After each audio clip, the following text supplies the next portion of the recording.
Hey, shalom, shalom, yasha Allah, peace, Israel.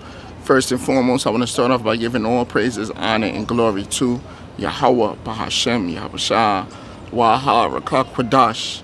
Double honors to my apostles and elders at Great Millstone, the men that taught me this truth through the Spirit. Peace and blessings to the elect of the house of Israel scattered throughout the four corners of the earth. This is going to be a GMS to the point, a GMS quick hit. This is the book of Sirach, chapter 30, verse 21. Give not over thy mind to heaviness, and afflict not thyself in thy own counsel. Now, Esau will call this depression, or he'll label it as a mental disorder. But we know through the scriptures and the understanding of wisdom that it's a spirit, right? Depression is a spirit. It's a spirit of not believing that the Most High is dealing with you or capable of delivering you out of a situation. It's like a feeling of emptiness, you know. But you get Google definition, it says depression, the feeling of severe despondency. When you look up this word despondency, it says a state of low spirits caused by loss of hope or courage. So the feeling of severe loss of hope and courage and dejection, right? What is the full meaning of depression? Depression is a constant feeling of sadness and loss of interest, which stops you from doing your normal activities. Now we know, us being servants of the Lord and believers of Yahweh Bashem Yahushua, we are not supposed to be stopping our normal activities. What is our normal activities? Studying to show yourself approved, praying, reading, praying, doing the work, going to camp, giving your body as a living sacrifice, researching, praying, you know, fellowshipping, communicating with the brotherhood, communicating with the lambs and the sheep of the Lord, the different churches, knowing the state of your flock. We cannot stop our normal activities just because you're catching hell, man. Now, yes, we are in the kingdom of hell. We are suffering from infirmities. We got a cross that we have to bear. The odds are stacked against us in the flesh-wise. The outward man dies daily. All those things that are stacked against you. But ultimately, who is in control of those things? The same power that you're serving, the same power that you're praying to, the same power that you give your bodies as a living sacrifice to, Yahweh Bashem Yahushua. So the Most High is the one that's causing this heartache, these pains, right? Whether it's to try and refine you, to mold you, you know, the furnace of adversity, to set you on the right path, to get you to seek after him, to pray to him more, whatever it may be, right? To suffer because Yahweh Shai suffered, all those things. It's not just one thing, right? But what does the scripture say? Give not over thy mind to heaviness. Why are you not supposed to give your mind over to heaviness? Because the Most High is the one that's putting that heaviness upon you. So if the Most High is putting you through something heavy, you just got to deal with it, right? And you pray to the Lord to help you deal with the heaviness.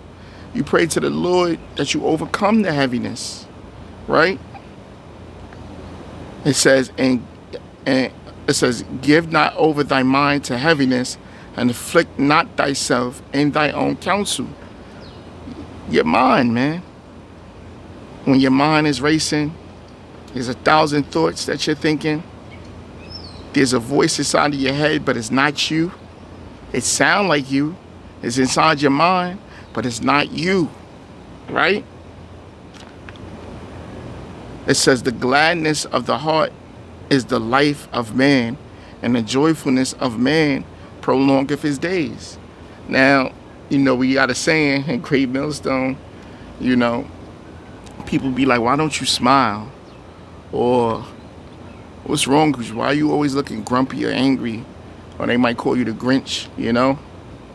And it's like, what the hell is there to be happy about? What am I smiling about? You know? But in the same breath, you got to have balance. You know? Me and the priest Lamad always build is like, yeah, there's 1,000 things to be angry about. There's 1,000 things to sigh and cry about. But there's also things to be joyful about. There's also things to be appreciative about. Right? I'm joyful that I know the names of the Lord, the names of the Father and the Son.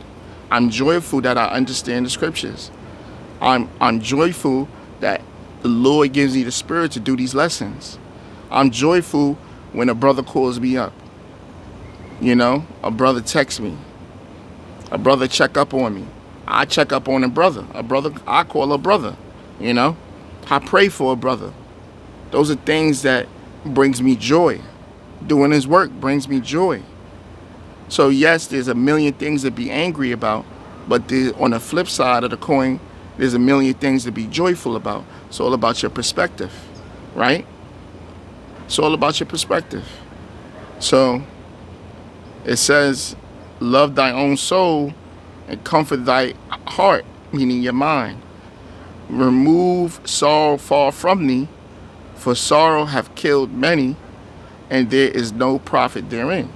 So there's no profit in being in that woe is me. The Lord ain't dealing with me. I'm wicked.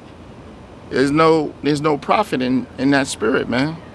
Now, yes, it's being humble and being modest, and there's nothing wrong with that. But you got to be fervent, and you got to be zealous, too. It's got to be balanced, right? Just like, I ain't shit, it's all the Lord. I'm just a humble servant. I'm just doing what the Lord gave me to do. But then you got to have the flip side of the coin. Hey, Barak Dayal Bashim Yahushua for giving me the spirit, man. Barak Dayal Bashim Yahushua for using me to do this lesson. Barak Dayal Bashim Yahushua for waking me up. Barak Dayal Bashim Yahushua for speaking to brothers and fellowshipping and getting comfort, reading the scriptures. Dawadi Yahweh Bashim Yahushua, I got a chance to study today. Barak Dayal Bashim Yahushua, I've read today. So got to have balance, man. Because once again, it's not just one thing, it's a balance, right? What it says. All right, that was it on that. I'm going to get one more and then I'm going to wrap it up. This is the book of 2nd Esdras, chapter 14, verse 14. It reads, let go from the mortal thoughts. What are the mortal thoughts? Everything that comes to mind, man. I'm 30 years old. I ain't married yet, or I ain't got a woman. I ain't got no kids. My life ain't what it's supposed to be. That's mortal thoughts, man. Oh, I ain't get that promotion yet. I'm still not done with school. Whatever it may be, there's different scenarios, man. Or I got problems with my woman. I got problems with my husband. Let go of the mortal thoughts. Because you have to remember, the Most High is in control of your adversity. He's in control of the stove, the switch on the stove, man. So he can have the fire on high sometimes, or he can have the fire on low. But you always going to be on fire. You're always going to be in that pot getting cooked.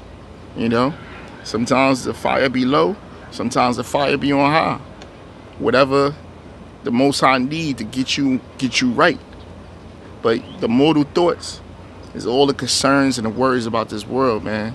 Sometimes, damn, I hope my parents is okay. I hope my kids is okay.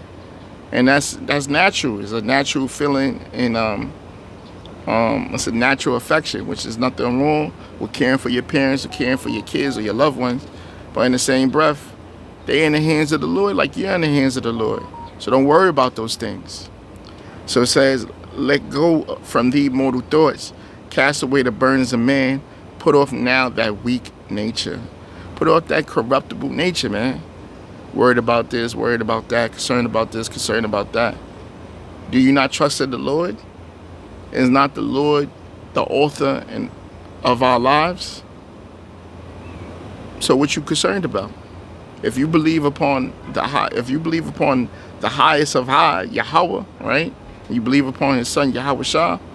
Did not he say, Yahweh Shah said, I am with you to the end of the worlds, right? Then Moses said, be courageous, for I am with thee. That don't stop, man. Whether you going through something or you not going through something, the Lord said he's with you. The brother GMS in Rome, he just did a lesson about the angels are camping around them that fear him. Do you not fear the Lord? So do you not believe that there's angels hovering around you, making sure that you're okay? Making sure that your prayers go up to heaven?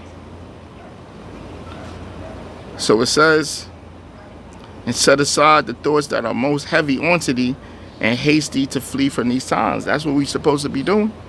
Praying that we get the hell out of here. Praying that the Lord comes back sooner. Praying that the Lord brings his prophecies faster. Praying that Esau, comes down with great wrath. That the Lord brings the prophecies faster, man. Because we know when the mark of the beast comes, World War III comes, earthquakes in diverse places, famines, pestilence, civil unrest, nation against nation, kingdom against kingdom happens, that Yahweh Shah is at the door. So that's what we're supposed to be praying for. But pretty much that's it. I pray and hope that you was edified. I'm going to give all praises, honor, and glory to Yahweh, Bahashem, Yahweh Shah, Wahara Kakwadash. Leave your comments, leave your questions, do your responses. Till next time I say Shalom.